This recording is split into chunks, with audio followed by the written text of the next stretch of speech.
Hey, what's up? It's Jim, and today I'm going to talk about the worst movies of 2016. I already talked about how I thought this year sucked in terms of movies, and for the most part, it wasn't great. But I think these are the worst of the worst of the worst.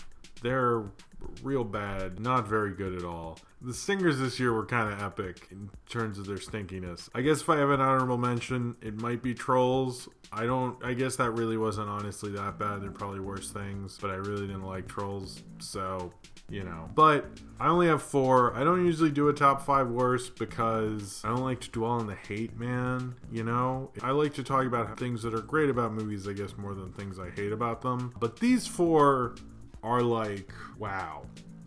Mainly the top 3. 4 was a little pushing it, I guess. But I put 4. You can put Trolls at 5 if you need a top 5, but I'm not going to show a clip of Trolls. So, but anyway, here are the worst movies of 2016. Number 4, Gods of Egypt. And as crazy and excessive as this movie really is, and how much it references a bygone era of fantasy films that Hollywood has completely forgotten about, a lot of this movie is contained in its own ridiculousness. And as much as this is about a director who made an excessively big budgeted film about a fictitious war between gods that has really no basis in any sort of Egyptian mythology on record, it's probably one of the more interesting failures of a blockbuster. But it's almost like, as a movie, it doesn't feel like a failure. Like, you wouldn't leave going like, oh, that was a total disaster. You go, what the fuck was that? It's kind of so covered in what the fuck is this shitness that if you were lactose intolerant, you probably shouldn't see this movie. It's kind of the kind of ridiculous kind of failure of a blockbuster that I end up kind of liking more for its silliness than its actual quality. But Gods of Egypt almost plays up the silliness so much that it almost makes me think that was really the whole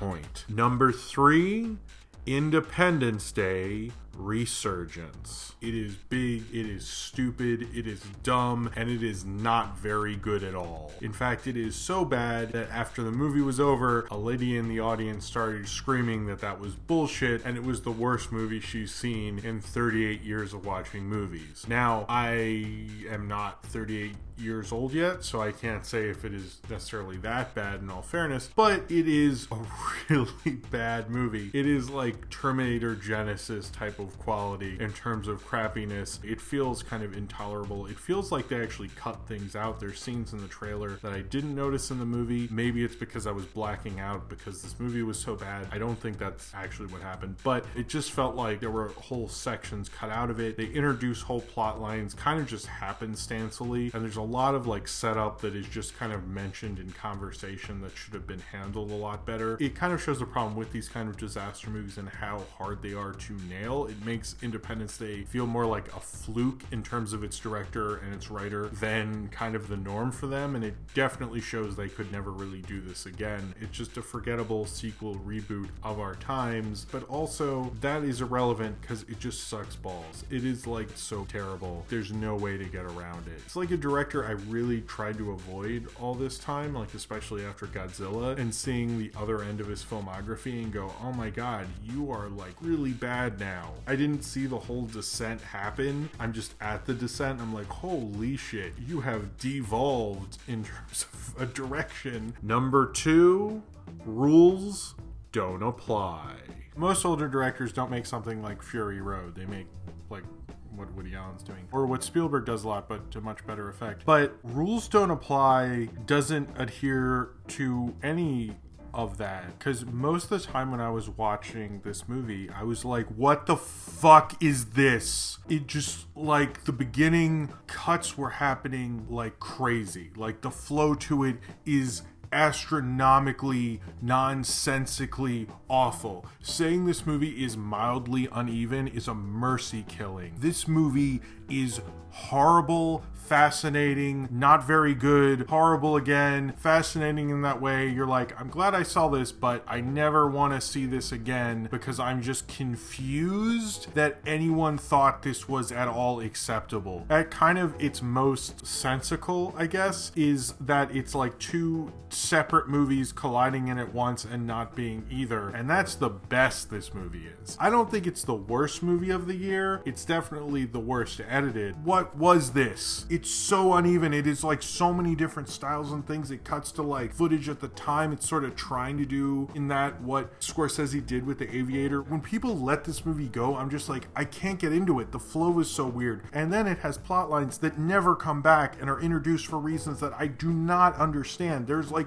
Matthew Broderick's character, they suddenly cut to things about him and that never really works out in any way. And he has like several plot lines. It's like, hey, and what's Matthew Broderick up to right now? And I'm like, what? It's so disruptive in its editing. It's hard to get into. Like, I've never seen a film that fucks itself so much in editing. Like, I don't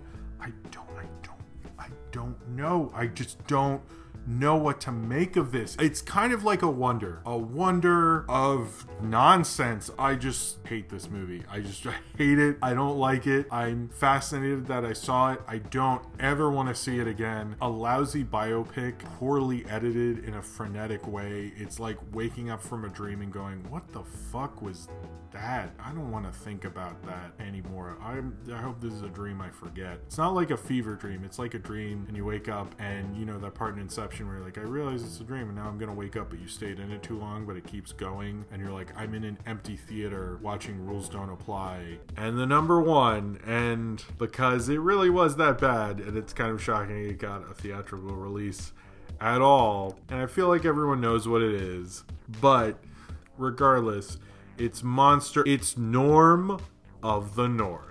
And it looks like a direct-to-DVD animated film that you'd pass by in Target and laugh at. And this is like what I imagine those to be, but if like people who made it cared even less, I can't imagine that being possible. And this was actually supposed to go direct-to-DVD or direct-to-video on demand or something. And then for whatever reason, Lionsgate decided to give it a theatrical release. I don't know if it's because they thought it could make money in January, or they're sadistic, or they lost a bet or something. People will always say, oh, it's a kids movie, it's not for your demographic. You expect like to watch a good kids film, and maybe if we're letting kids watch such subpar garbage birdcage liner type of movies, that like maybe they won't want to see good movies. Maybe this is what entertainment will become in 20 years, because kids will be so accustomed to watching trash like this, and so cinema and art in general will decline, and then we'll have nothing to enjoy, and life will just be us staring at each other and going on Snapchat and crying. While watching this movie, I saw the depths of humanity and how far our apathy goes into destroying our own humanity, to seeing such a horrible piece of crap like Norm of the North. This is directed kind of like a competent restaurant worker, where he definitely collected money for the food and gave everyone the food, but almost like a competent restaurant worker who didn't get the shipment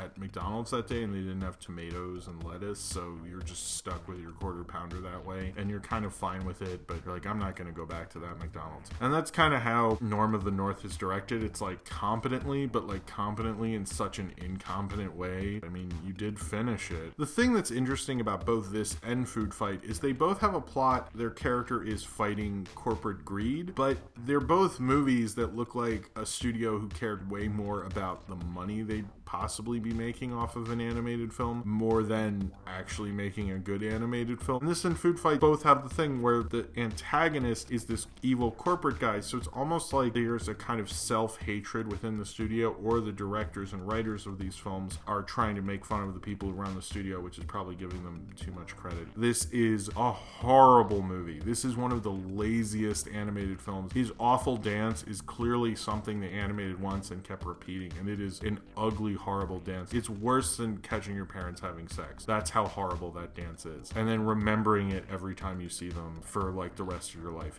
That dance is horrible. It is worse than the Johnny Depp dance in Alice in Wonderland by like 20. It is awful and it's gross. Norm of the North is an ugly, horrible movie, and I kind of hate Lionsgate for ever releasing this. This is probably one of the worst atrocities a major studio has inflicted upon the public, and they should feel really bad about themselves. I guess I just really had to see a studio release something as putrid and as lazy and as apathetic as a piece of shit like Norm of the North was. So that was it. Those are the movies that sucked this year the most.